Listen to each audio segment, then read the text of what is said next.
The main precepts of Freemasonry are brotherly love, truth, and relief. It encourages charitable activity and assisting those who are less fortunate than ourselves, who through the association with each other and the order strive to uplift ourselves by raising our moral and our ethical standards, and so doing living a better life and improving the life of those around us.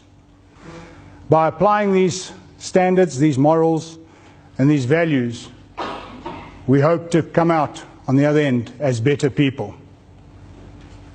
No Freemason is ever asked to do anything which is contradictory to the laws of the land or of his own particular religion. We are not a religion. However, we do require that every member believes in a supreme being, a deity, and a life hereafter. By what name he chooses to call that deity is up to him. We are not a charitable organization. However, we do encourage charitable activity and, as I said, uplifting and assisting those less fortunate. We are certainly not politically motivated, and yet we do also encourage and approve of people who have social activities and play a meaningful role in their communities. Simply put, Freemasonry's aim is to improve the world we live in by uplifting the standards and the spiritual values of the men living in it. Furthermore, the social activities encouraged by lodges is to get together as a lodge, to bring our families together, to join together and to have our families participate and have parts of the joy of Freemasonry. I know sitting here I'm looking at several ladies, several people who I know through the fact that they're wives of Masons. Some I've been away many times with, some I've had a lot of fun with. And that is quite an important part, a very important part of what Freemasonry is. Freemasonry is many centuries old, and learned scholars do not exactly agree about precisely where or when it began.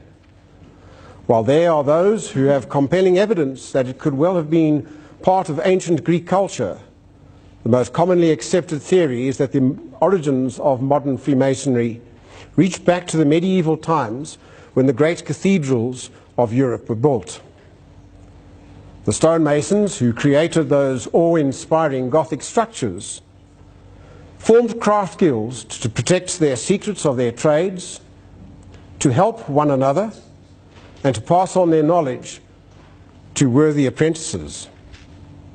In 1772, the Dutch introduced Freemasonry to South Africa, and Lodge de Goede Hoop was founded and established in Cape Town. In recent times, one of the main challenges faced by Freemasonry throughout the world has been to dispel the impression it has created about itself as being a secret society. It most certainly is not. The reality is that the rules and aims of Freemasonry are available to the public. Our meeting places are well known, and our members are encouraged to speak about Freemasonry.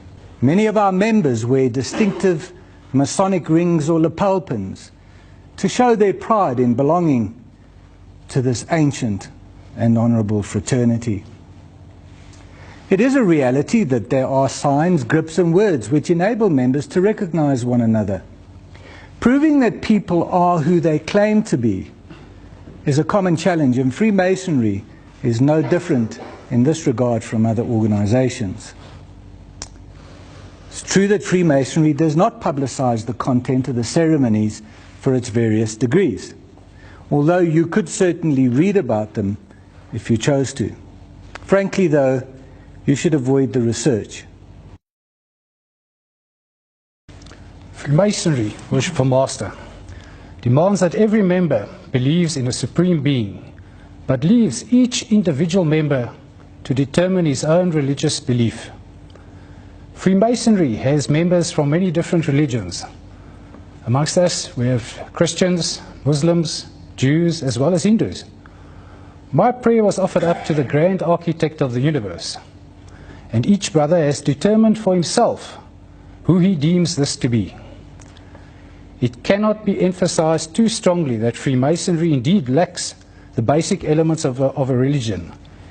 It has no theological doctrine, and by forbidding religious discussion at all its meetings will not allow such a doctrine to develop. It offers no sacraments, does not claim to lead to salvation by its works, by any secret knowledge, or by any other means. The moral teachings of Freemasonry are acceptable to, and to the most part, encouraged by most different religions. These moral workings are combined in the Bible, the Torah, and the Quran, which are laid on our altar tonight, in equal stead. At your initiation, you are expected to belong to one lodge, but subsequently you can join other lodges or other side degrees. In every lodge, there are 2 meetings in a month: the business meeting and a ceremonial meeting. In the Board of Management meeting, the day-to-day running of the lodge is discussed, the planning of the social calendar, charity events, and the upcoming ceremonial walking. In the ceremonial walking itself, degrees are conferred on candidates, and also a new worshipful master is installed. Freemasonry has 3 basic degrees. The first degree, which is called the apprentice degree. The second degree, which is called the fellowcraft degree. And the third degree, which is called the Master Mason's degree. These degrees are conferred on candidates in 3 separate meetings. A good Mason promises to build his life and character with the same care and precision that the ancient stone masons used when they built the great cathedrals several years ago. It is also common practice for members to visit other lodges, because this enables them to increase their sphere of influence and also to learn 1 or 2 new things about the order. At the end of every Masonic meeting, members usually partake in the light refreshments, the festive board. This enables them to get to know each other better and also to discuss issues of common interest. Freemasonry uses symbolism to promote the ethical and moral principles it wishes to inculcate in its members. These symbols generally revolve around the tools of the ancient stonemasons and the materials they used during their work. Many of these symbols are very familiar to people throughout the world. Examples as "is someone on the level" or "to square an account" are fine examples of Masonic symbols. One of the greatest symbols that will ever be recognized is the traditional square and compass, universally recognized as for Freemasons. Charity, in Masonic terms, encompasses more than simply providing financial support to worthy causes. To us, charity also includes providing emotional support and encouragement. In an interconstitutional Masonic charity contributes in excess of 1 million rands towards social grants and educational bursaries each year. Internationally, Freemasonry has earned a great deal of respect for its charitable contributions, and many of the Grand Lodges have homes, hospitals, or similar facilities. In the United States, for example, Freemasons donate over $2 million a day towards charity. And amongst their many other successes, they are acknowledged as providing the world's leading facilities in the treatment of child burns.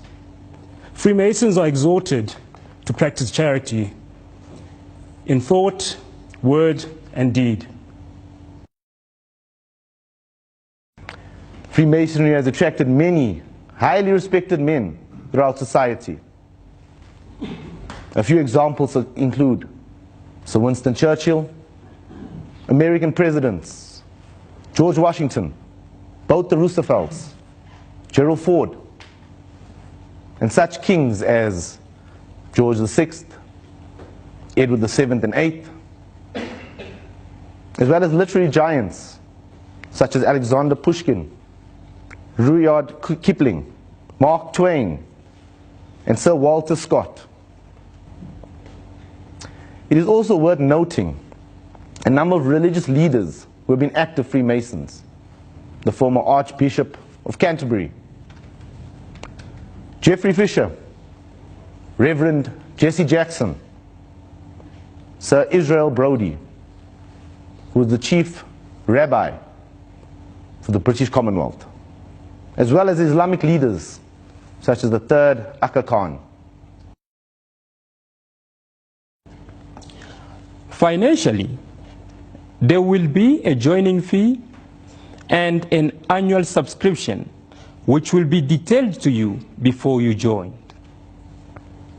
As it is for all societies, you are expected to be in a good standing. As you progress in the order, you may well find yourself drawn to study degrees and other activities. This is part of the growth process, and individual members decide for themselves where their interests lie. One thing that's already been touched on, but perhaps requires further clarification, is the different constitutions and the structure of Freemasonry within these. The organisation of a constitution could be likened to that of a company. You have the head office with the chairman and the board of directors who set the aims, the objects, the rules and regulations of that company. This would be our Grand Lodge, headed up by the Grand Master Mason and assisted by his Grand Lodge office bearers. The regional officer, in other cases I've said the district or provincial Grand Lodge, is responsible for the individual lodges in their area, such as the one we're in here tonight, and ensuring that they work within the confines of the rules laid down by the Grand Lodge. The individual lodges are the workface of the organisation. It's in these that the Masons are made, and it's there that the members actually belong. SA is probably unique in the world that we have 4 major constitutions operating in the country. We have the Grand Lodge of South Africa, we've got the Grand Lodge of Ireland, we've got the United Grand Lodge of England, and we've got the Grand Lodge of Scotland. Tonight we have 3 of the 4 constitutions officially represented. That is our host for the evening, the Provincial Grand Lodge Northern Division of the Grand Lodge of South Africa, who are our hosts, as I've said, for tonight. And finally, I represent the Scottish Constitution and the District Grand Lodge of Central South Africa. You'll have noticed that in the procession earlier there was a difference in the regalia, or the uniform that we wear. There is nothing really significant in the difference in these colours. It's basically the colour that's been adopted by that specific constitution over the various years that they've been in existence. As you'll see, the Scottish Constitution, the District Grand Lodge of Central South Africa, we wear the green and gold. The Grand Lodge of South Africa, the Provincial Grand Lodge, wear the gold. At least I presume it's gold. And our Irish friends, they wear the light blue. Don't ask me why they're wearing light blue. We wear the green because of the nice green grass in Scotland, you know, from all the sun we get. There is no single body governing Freemasonry worldwide. Each constitution is a sovereign and independent body. However, a vast number of these bodies recognise each other as having the same principles and aims, and are said to be in amity. And as such, Masons of different constitutions are allowed to visit these. So as you can see, your craft masonry is the beginning and the end, because we've said Master Mason is the highest you get. But for those who are true Masonic scholars or students and are interested in looking outside of the craft, there are so many different options. You've got the Knights Templar, you've got the military orders, you've got all sorts. Thank you. Through the various constitutions, the handing of the gloves has several symbolical meanings. In the GLSA, we turn around and I say that our deeds and our actions should be as pure and unsullied as our hands. I'm not sure how relevant that is when I see some of the Masons arrive with the gloves last washed in 2012. In other constitutions, the gloves are worn because the occupation of a man can be ascertained by his hands, and we choose to accept man free and with no distinction of job or description. And so that would hide that. Those are the two ones. Why have we given them to you this evening? Well, it was probably the best way. We'd like you to take something away from this evening. Whilst you can't all join Freemasonry, well, you can't join this Provincial Grand Lodge. We'd like you to remember this evening. We'd like to thank you most sincerely for being here. And this is our way of saying take something away that you might remember this evening. The G signifies God. Again, we use the generic term God, or in other terms we use the great architect of the universe. Once again, going back to the masons and stonemasons and building. We refer to it as God because everything we do is to the glory of the great architect of the universe. Everything that we do in Freemasonry, in uplifting our lives. By calling him God, we make reference to him in whatever may be seen, whether it be by the Holy Trinity, as in Christianity, whether it be seen by Jehovah in the ancient faith, or by Allah in the Muslim faith of Islam. So we make no distinction to what you call him as long as you're here, and that G then represents. Freemasonry is not purely for men. If you go back 700 years, we lived in a very misogynistic society, and it was only for men. However, in today's society, there are Masonic bodies that accept only women.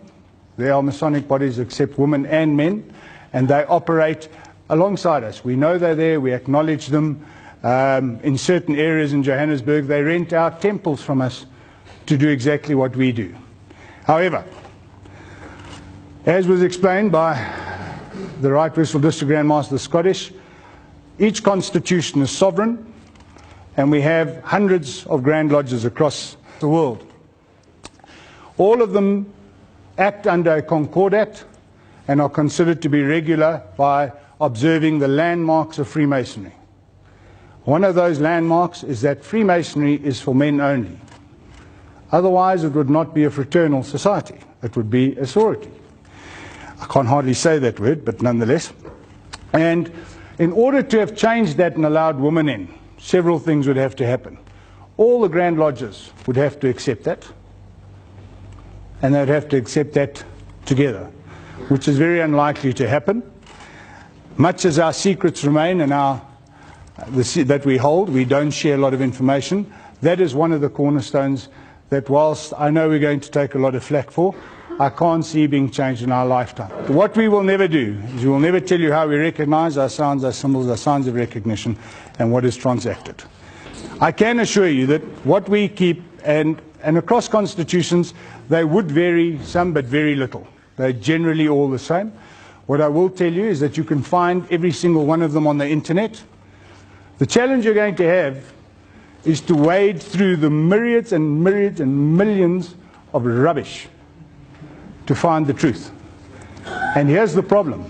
When you find the truth, it's probably going to be so boring that you think, oh, it can't be that, they wouldn't keep that secret, that's impossible.